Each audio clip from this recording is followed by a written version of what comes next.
madaxda harti weexaya majeerteen kama gaadheen awiyo wanka halsan wabegeneeyaha fadhiya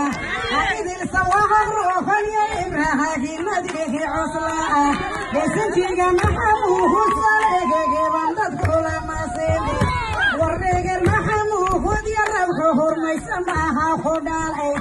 wargalka iyo wanka halsan maaha loodiga gogla goldogo madax weegaya mahankay kuga hafamday mareegadiya mirafadroho masuga warreegar gudaga